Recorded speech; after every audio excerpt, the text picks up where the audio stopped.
At 4:17 Pacific Time on March 14th, a routine over-the-air software update was deployed to the Fleet Management Cloud infrastructure operated by Aurora Freight Systems, one of three major autonomous trucking platforms licensed for Level 4 operation on California highways.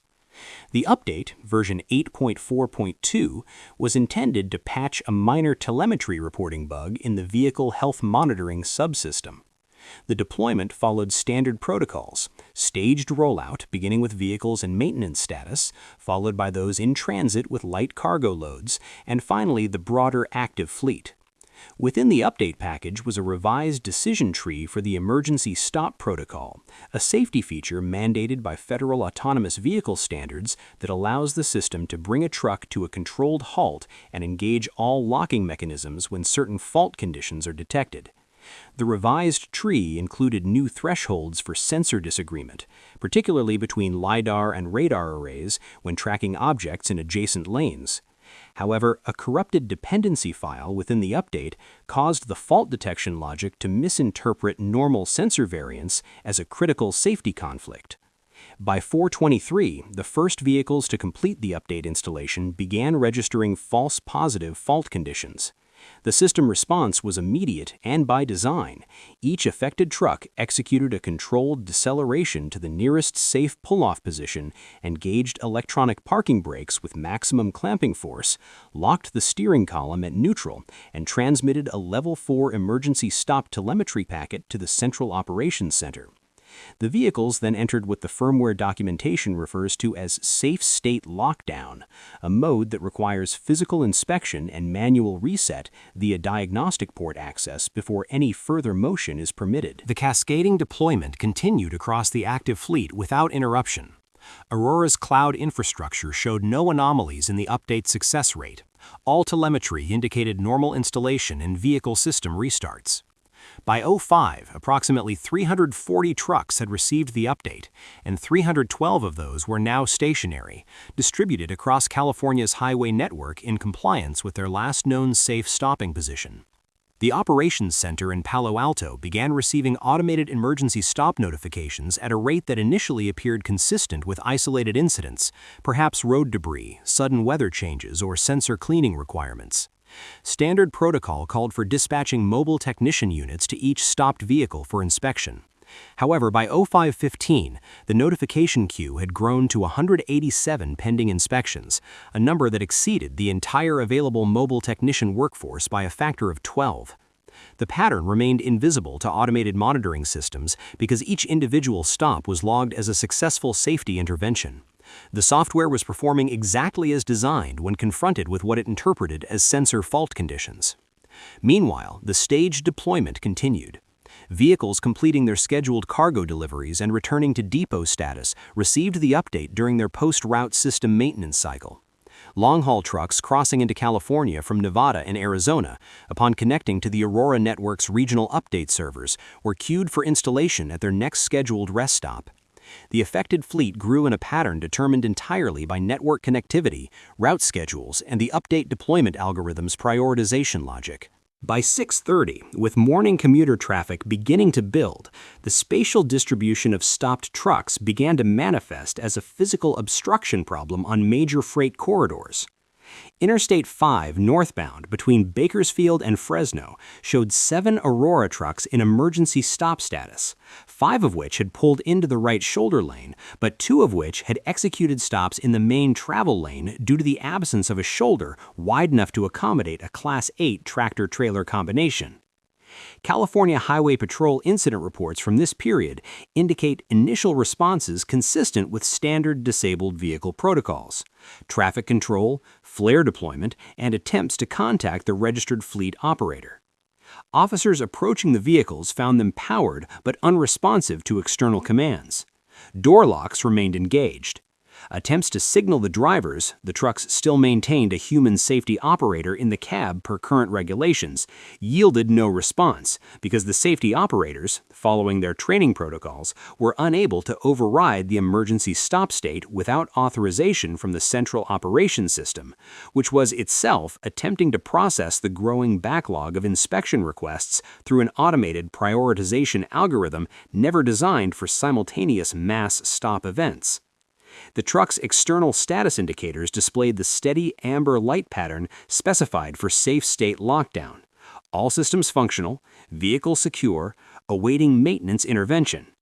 GPS tracking showed them motionless, their telematics streams continuing to report normal system voltage, brake pressure, and component temperatures. The morning shift change at the Port of Oakland and the Port of Long Beach proceeded normally, but the container yard management systems began to register the first anomalies at 0745 when expected autonomous truck arrivals failed to materialize within their scheduled time windows. Port operations centers, which had grown dependent on the precise scheduling reliability of autonomous freight, typically maintained arrival prediction accuracy within 6-minute windows based on real-time GPS telemetry and traffic modeling. When trucks failed to appear, automated systems initially reclassified them as delayed and adjusted crane and container staging assignments accordingly. However, by 0820, the accumulating delays exceeded the buffer capacity of the rescheduling algorithms, and human operators began to investigate. Queries to Aurora's fleet tracking interface showed the vehicles as operational but stationary, distributed across the highway network with no estimated time of arrival. Simultaneously, the second major autonomous freight platform operating in California, Waymo Via, began its own scheduled deployment of a routine software update. This update, version 12.7.1, addressed unrelated improvements to energy consumption optimization during highway cruising. It did not contain the corrupted dependency that had affected Aurora's fleet. However, at 0844, a Waymo Via truck traveling southbound on Interstate 5 near Coalinga experienced a sensor array failure, a legitimate hardware fault in its forward-facing radar module. The vehicle correctly executed an emergency stop, pulled to the shoulder, and entered safe state lockdown.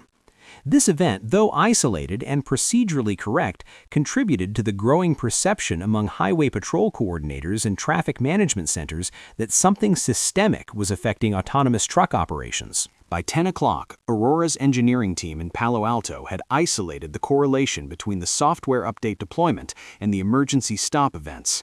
Diagnostic logs retrieved remotely from affected vehicles showed identical sensor disagreement flags. The LiDAR and radar systems were reporting positional data for surrounding vehicles that differed by margins of 8 to 15 centimeters, well within normal operational variance, but now, due to the corrupted threshold parameters, classified as critical faults requiring immediate safety intervention. The engineering response involved preparing a corrective update that would restore the original threshold values and clear the fault flags.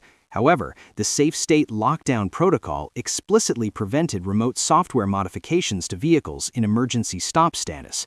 This was a security feature designed to prevent unauthorized manipulation of trucks in potentially vulnerable conditions. The only approved method for clearing the lockdown was a physical inspection by a certified technician who would connect a diagnostic laptop to the vehicle's OBD port, verify system integrity, and manually authorize a reset using cryptographically signed credentials. With over 600 trucks now in lockdown status across California, the required technician hours exceeded 4,800, assuming 8 hours per vehicle for travel, inspection, and reset procedures. Aurora's total available mobile technician workforce numbered 23 individuals.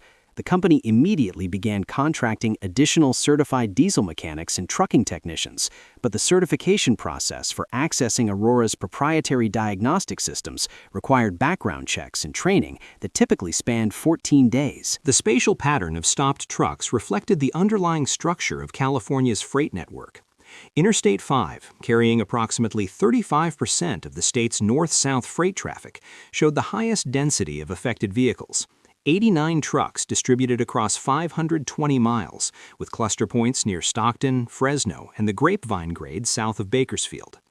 Interstate 10, the primary east-west corridor, held 67 stopped trucks between the Los Angeles basin and the Arizona border.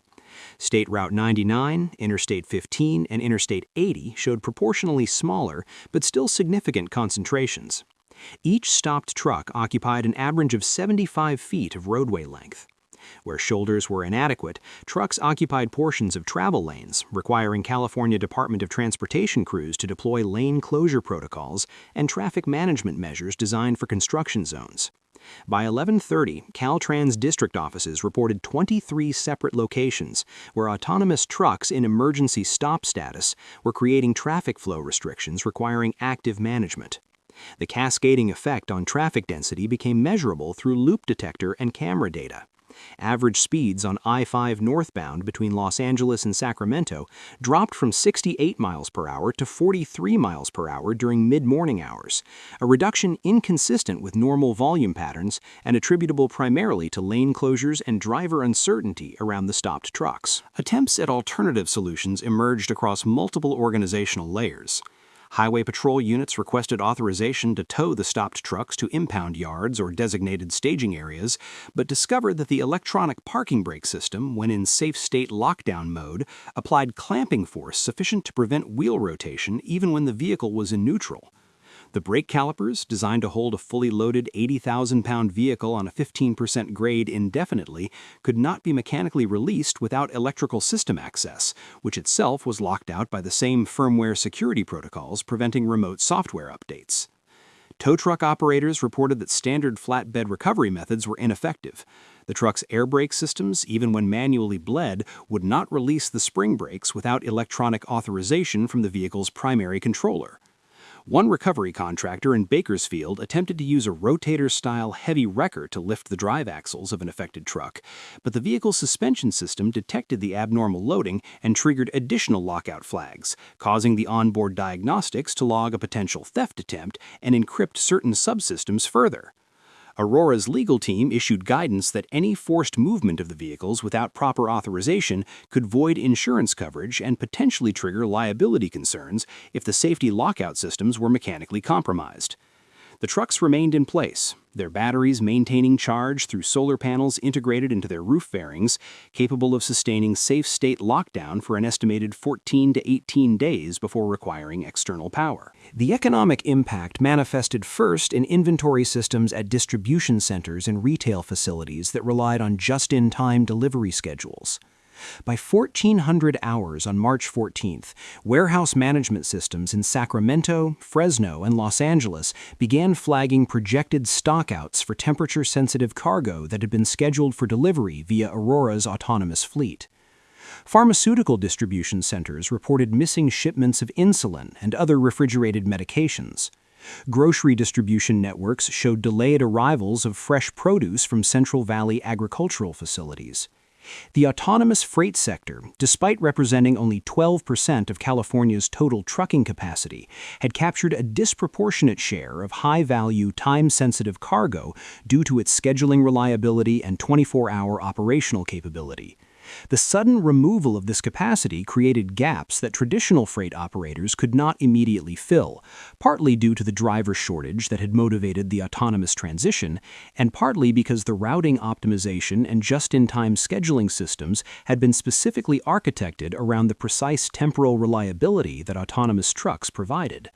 At 15:30, the California Emergency Management Agency activated its supply chain monitoring protocols, typically reserved for natural disaster response, and began coordinating with the Department of Transportation and the Governor's Office of Emergency Services to assess the potential duration and scope of the freight network disruption. By the morning of March 15th, 36 hours into the event, Aurora had mobilized every available certified technician and had begun emergency training and certification of contracted mechanics under an expedited protocol approved by federal transportation safety regulators. Teams worked in rotation around the clock, prioritizing vehicles that blocked travel lanes, followed by those carrying time-sensitive cargo, and finally, those on shoulders or in rest areas. Each reset procedure required an average of 47 minutes, 12 minutes to establish diagnostic connection and authenticate credentials, 18 minutes to download vehicle logs and verify system integrity, 9 minutes to upload and install the corrective software patch, and 8 minutes to execute the reset sequence and verify all subsystems returned to operational status.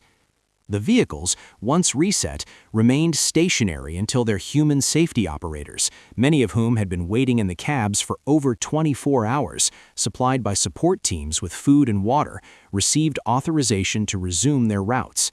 The geographic dispersal of affected trucks meant the technician team spent more time in transit between vehicles than performing actual resets.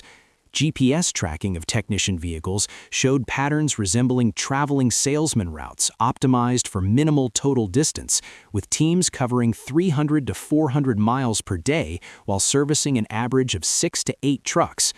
By the evening of March 15th, 178 trucks had been successfully reset and returned to service. 489 remained in safe state lockdown. The final vehicle was restored to operational status at 11:20 Pacific Time on March 17th, 79 hours after the initial update deployment. Post-incident analysis by Aurora's engineering team identified the corrupted dependency file as a version mismatch in a sensor fusion library that had been inadvertently packaged with development branch code rather than the production release. The error had not been detected during standard testing because the testing environment used simulated sensor data that maintained perfect agreement between systems, whereas real-world sensor variants triggered the latent threshold bug. Aurora submitted a detailed incident report to the National Highway Traffic Safety Administration and the California Department of Motor Vehicles, documenting the timeline, root cause analysis, and implemented corrective measures including enhanced testing protocols for safety-critical software updates and modified deployment procedures requiring graduated rollout with extended monitoring periods. The company initiated a comprehensive review of its safe state lockdown protocols, specifically examining whether the security measures preventing remote software updates to stopped vehicles should include provisions for emergency fleet-wide interventions under specific circumstances. Industry observers noted that the incident had effectively demonstrated both the reliability of autonomous vehicle safety systems, no injuries or collisions occurred as a direct result of the emergency stops, and the systemic vulnerability created when safety protocols designed for individual vehicle failures were triggered simultaneously across an entire fleet. Documentation of the event was incorporated into autonomous vehicle safety standards development processes, cybersecurity frameworks for connected vehicle infrastructure, and supply chain resilience planning protocols for logistics networks dependent on automated transportation systems.